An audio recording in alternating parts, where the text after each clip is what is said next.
Hello বন্ধুরা, তোমরা সবাই কেমন আছো? আশা করি ভালোই আছো।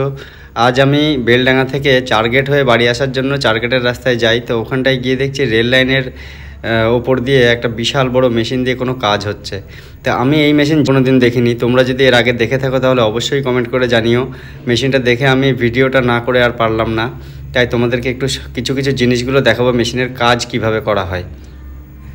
সাধারণত এই মেশিনটা রেল লাইনের নিচের থেকে যে সমস্ত পাথর দেওয়া থাকে সেই পাথরে অনেক মাটি ধুলো এই সমস্ত মিশে থাকে। তো সেই পাথরটাকেই ফিল্টার করার জন্য এই মেশিনটা ইউজ করা হয়। তো দেখো কিভাবে কনভেয়ার বেল্টের সাহায্যে এই পাথরগুলো ওপর দিকে উঠে যাচ্ছে আর সেই পাথরগুলো আবার ফ্রেশ হয়ে নিচে রেল লাইনের ওপরেই জমা হচ্ছে।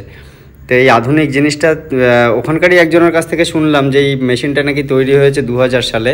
2000 সালে বন্যার পরে মেশিনটা আবিষ্কার হয়েছে। তো খুব দ্রুততার সাথে এই মেশিনটা কাজ করছে। এই দেখো কিভাবে ভেতর থেকে ওরা পাথরটা পুরো তুলে নিচ্ছে, তুলে নিয়ে কনভেয়ার বেল্টের সাহায্যে ওপরে চলে যাচ্ছে।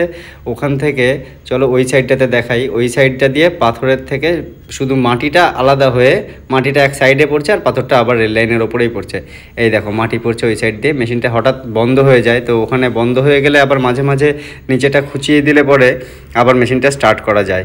তো দেখতে থাকো ভিডিওটা, খুব ভালো লাগবে।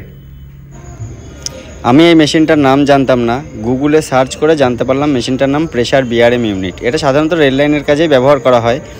এই দেখো মিস্ত্রিরা ওই মাটির যেখানটায় মেশিনটা আটকে গেছে ওই জায়গাটা বেশ একটু শাবল দিয়ে খুঁচিয়ে দিচ্ছে যাতে মেশিনটাকে আবার দ্বিতীয়বার চালু করা যায়।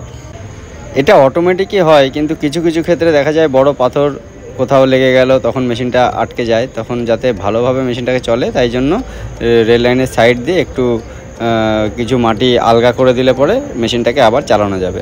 তো মিস্ত্রিরা সেটাই করছে, দেখতে থাকো।